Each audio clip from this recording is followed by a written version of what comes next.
গাজীপুরে হাসনাত আবদুল্লার গাড়িতে হামলার ঘটনায় আওয়ামী লীগ কর্মী গ্রেফতার। স্টাফ রিপোর্টার, গাজীপুর থেকে।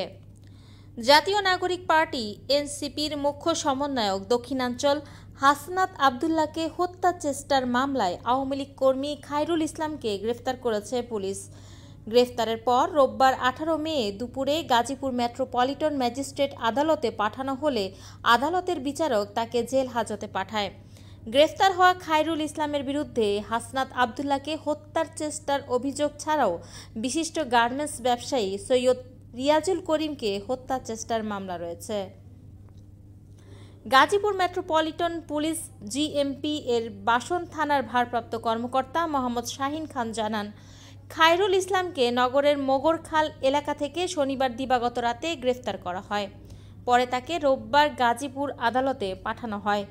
উল্লেখ্য, গত 4 মে সন্ধ্যায় এনসিপির মুখ্য সমন্বয়ক দক্ষিণাঞ্চল হাসনাত আবদুল্লাহ গাজীপুর কৃষি বিশ্ববিদ্যালয় থেকে ঢাকার দিকে ফেরার পথে চান্দনা চৌরাস্তা এলাকায় পৌঁছালে তার গাড়িতে ইট পাটকেল নিক্ষেপ করা হয়।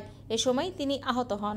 ওই ঘটনায় গাজীপুরের এনসিপি প্রতিনিধি আল আমিন বাদী হয়ে 95 জনের নাম উল্লেখ সহ আরও অজ্ঞাত লোকজনকে আসামি দিয়ে জিএমপির বাসন থানায় মামলা দায়ের করেন।